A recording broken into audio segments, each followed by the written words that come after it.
May bagong labas na naman na OLA sa Play Store. Pero bago nyo subukan, sinubukan ko muna. I-review ko muna at sinilip. Kaya bago nyo subukan, ako muna para sa inyo, okay? Pero bago ang lahat, maglalambing ako sa inyo na pakisubscribe po ang aking channel, Ganadep.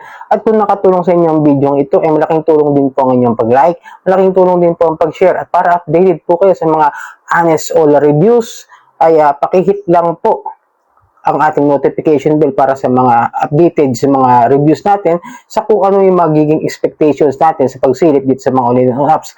At disclaimer, hindi po ako nagpo-promote, hindi po ako nanghihinganyo o manghihikayat na mangutang kayo sa mga OLA. Sinisilip ko lamang po yung kanilang proseso ng pagpapautang at yung proseso ng kanilang paningil para magkaroon kayo ng tamang heads up o expectations sa kung paano ko sila nasisilip at nakikita yung kanilang operasyon at yung kanilang sistema. So yun, ito po ay bagong-bago. More pautang. Loan Hub. Okay, bago lang po siya. As in, talagang bagong-bago lamang po. Release on November 27, 2025, di ba? Ayan po, ang linaw. Bagong-bago lang. November 27. So, ito pong si More Pautang Loan Hub ay under daw po ni Umeta Credit. Pero bago ko ituloy ito, no, mamaya nyo malalaman kung legit ba talaga to na nagpapautang o hindi, pasukin muna natin, okay? So, dinownload ko siya at nag-enter tayo. Ito yung nakalagay dyan pagbungan din yung permission statement.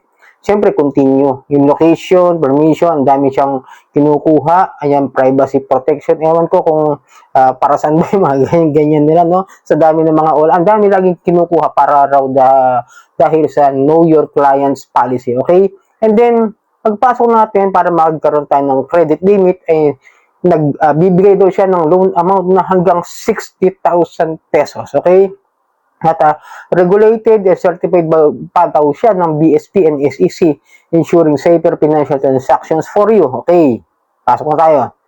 Then, syempre, hingi tayo ng OTP. Then, meron siya, pagbungan nyo, meron siyang questionnaire. 5 po ito na iba't iba yung mga tanong bago tayo mag-proceed doon sa loan na apply natin. Ayan, meron siyang question na any other overages na within 6 months. Siyempre, sagutin na lang natin no.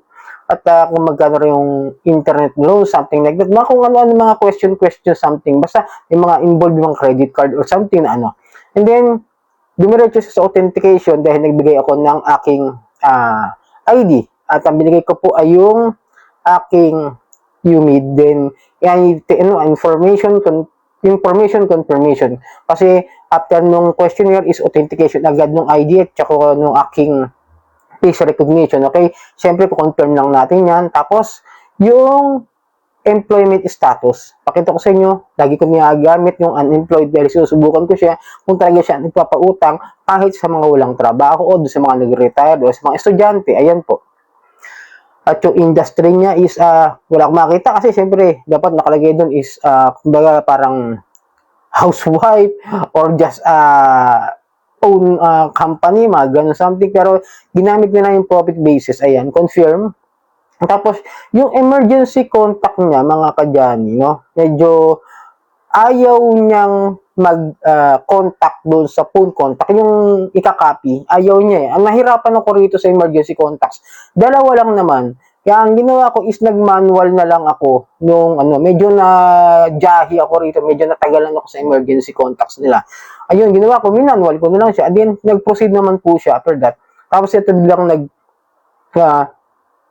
bank account na, yung the credit limit has been activated. You have obtained the credit limit and now you can request a loan on the main page. Siyempre, i-confirm natin, bumalik tayo sa simula at pinakita niya yung aking loan down na the loan application has been submitted.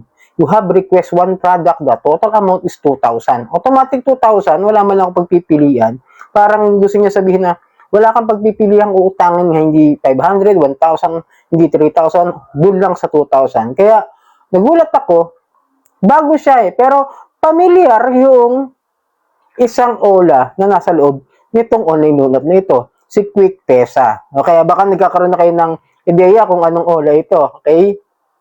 Then ito nga, meron akong loan amount na 2,000. Hanggang doon talagang wala, as in clear na naka-indicate yung credit limit niya ng 2,000 lamang po. And then, nagulat ako, your loan limit has been exhausted. After payment, you will receive a new loan limit. Go and repay it quickly. Wala naman akong utang dito kay More Pautang, pero bakit meron daw akong babayaran dapat? Kung ano man, maaring na-decline na ako. Pero nung sinilip ko siya dahil kailangan ko ng OTP, alam nyo ba kung ano ang lumabas? Siya po si Metacash. Kaya kung sasabihin natin bago, hindi siya bago pala. Ngayon ko lang na-realize na itong si Metacash, nung sinilip ko sa SEC, doon sa kanyang apps, hinalughob ko po siya ng maigi. Hindi lang muna sa list ng recorded online loan platform. Sinilip ko muna siya sa SEC apps. Ito yung nakalagay, yung Umeta Credit Lending Corporation, na meron pala siyang mga online loan apps na ginagamit like this, More Pautang, Meta Peso, More Juan Lending, at Meta Cash Lending. Meron pala siyang ganun. Pero, ulitin ko, registered yung yung Umeta Credit as in a lending company. Pero pag silip ko dito sa list of recorded online lending platforms na updated ngayon November 26, di ba? Nirelease lang November 25, tapos ngayon, ay 27 ba yun? Tapos ngayon, November 26 yung update ng SEC. Sinilip ko siya doon, walang lumabas na Umeta, maliban dito kay U Peso. Yun lang yung nasa U na alphabetical order nila. So, it means they have no right to operate o mag-transaction sa online loan platform. Pwede sila magpautang through physical office. Yun ang masasabi ko. Kasi legit sila as registered sa SEC. Pero sa online, red flag na.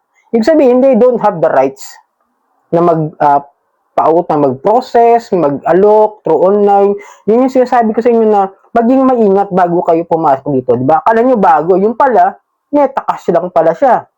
Na isa sa mga pinakamaraming complaint ngayon ng mga OLA. No, hindi ko sinisara si Metacash dito, si Umeta o si More Pautang. Pinapaalalahanan ko lang po kayo na maging maingat bago kayo pumasok dito sa mga bagong labas na mga online loan na platform. At wala na nga moratorium at maaaring maging dahilan para mas madagdagan yung mga OLA na nag-ooperate dito sa mga online loan apps, sa mga App Store, sa Play Store, at even in the website. So, sana nakatulong ang video ito at ang honest review. So, maglalambing ulit ako na pakisubscribe po ang aking channel, Johnny Det. Paki-like, share, at hit nyo yung notification bell para sa mga honest OLA reviews. Maraming po salamat sa uulitin.